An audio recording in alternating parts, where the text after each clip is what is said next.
Hi hello అందరికీ నమస్కారం. Welcome back to our channel. Telangana రాష్ట్రంలో ఇందిరమ్మ ఇండ్ల పథకానికి సంబంధించి మిగతా లబ్ధిదారులకు పత్రాలను కానీ పట్టాలను కానీ ఎప్పుడు పంపిణీ చేయబోతున్నారు అనే సమాచారం ఈ వీడియోలో మీకు తెలియజేస్తాను.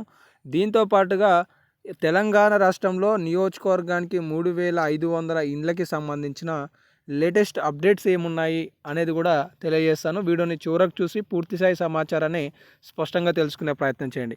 ఇక అప్డేట్లోకి వస్తే ఇక్కడ ఒక ఇంపార్టెంట్ అప్డేట్ ఏంటి అంటే ఇందిరమ్మ ఇండ్లకు ఐకేపీ రుణాలు. ఇక్కడ మీరు చూసుకోవచ్చు, పాలేరులో దాదాపుగా 33 మంది నిరుపేదలకు అందజేసినట్లుగా సమాచారాన్ని అయితే చూసుకోవచ్చు అనమాట.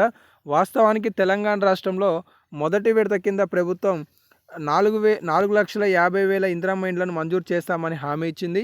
ఇలా నియోజకవర్గానికి 3,500 ఇండ్లను మంజూరు చేయనుంది. అయితే ఇప్పటివరకు తెలంగాణ రాష్ట్రంలో 72,045 ఇండ్లను మాత్రమే ప్రారంభించడం జరిగింది. వీటన్నిటికీ కూడా త్వరలో ₹1,00,000 ప్రభుత్వం అందజేయనుందనే సమాచారం చూసుకోవచ్చు.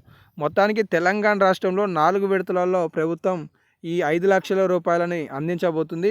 మొదటి లక్ష బేస్మెంట్ వరకు పూర్తవుతే అందజేయనుంది. తర్వాత పిల్లర్లు వేసి దర్వాజా వరకు పూర్తవుతే ₹1,25,000 ఇవ్వనుంది. ఆ తర్వాత స్లాబ్ వరకు పూర్తవుతే ₹1,75,000 అనేవి ఇవ్వనుంది. ఆ తర్వాత ఇంటి నిర్మాణం మొత్తం పూర్తవుతే ₹1,00,000 ఇలా 4 విడతలలో అందించనుందనే సమాచారం చూసుకోవచ్చు.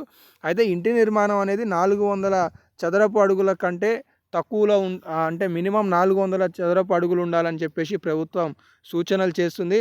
ఇందులో 2 BHK రావాలన్నమాట. అంటే 2 బెడ్రూమ్లు, అలాగే ఒక హాలు, అలాగే ఒకటి కిచెను. సో ఇవన్నీ ఉండే విధంగా కూడా చర్యలు చేపట్టాలని గైడ్లైన్స్ విడుదల చేయడం జరిగింది. పాత ఇంటికి ఆనించి మళ్ళీ బేస్మెంట్ లేపడం ఇలాంటివి చేసినా కూడా నిధులను కానీ లేకపోతే పథకంలో ఆ యొక్క ఇంటికి అంటే గుర్తింపు కానీ ఉండొద్దు అని కూడా సూచనలు చేస్తుంది అనమాట. మొత్తానికి మరి తుది జాబితాను ఎప్పుడు విడుదల చేయనుంది, ఈ 72,045 ఇండ్లకే కాకుండా మిగతా ఇండ్లకు కూడా పట్టాలు ఎప్పుడు అందించబోతున్నారనే విషయానికి వస్తే పొంగులేటి శ్రీనివాసరెడ్డి గారు తాజా స్టేట్మెంట్లో ఈ నెలాఖరులోగా అని చెప్పేసి అయితే చెప్పడం జరిగింది. కానీ మార్చి 31వ తారీఖు నాడు ఇందిరమ్మ ఇండ్లకు సంబంధించి ఎలాంటి అప్డేట్ అయితే ఇవ్వలేదు.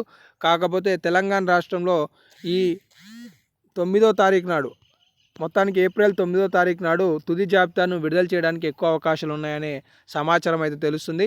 సో ప్రజెంట్ తెలంగాణ రాష్ట్రంలో ఈ అప్డేట్స్ అయితే ఉన్నాయి. ఇంకేమైనా లేటెస్ట్ అప్డేట్స్ ఉంటే తదుపరి వీడియోలో తెలియజేస్తాను. ధన్యవాదాలు.